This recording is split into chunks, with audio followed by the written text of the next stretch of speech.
So we are therefore appealing with the authorities to come and see how best they can do to help us.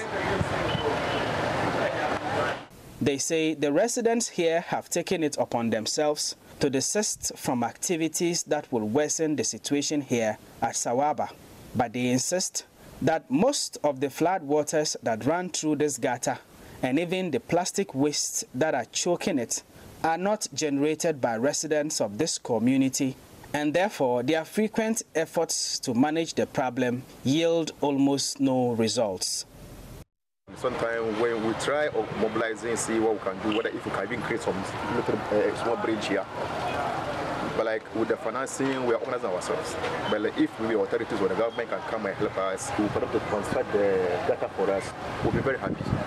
We don't allow people to pour garbage into it.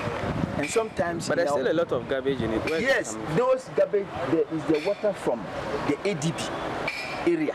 When it's coming, it carries those things. You can see from that lip there. You see those rubbers. It's not from this community.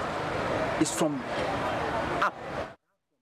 For now, residents of this community will continue to battle with flooding and poor sanitation as they wait and hope that government will do something about their drains. Reporting for Joy News, Albert Sori, Sawaaba, Bolgatanga.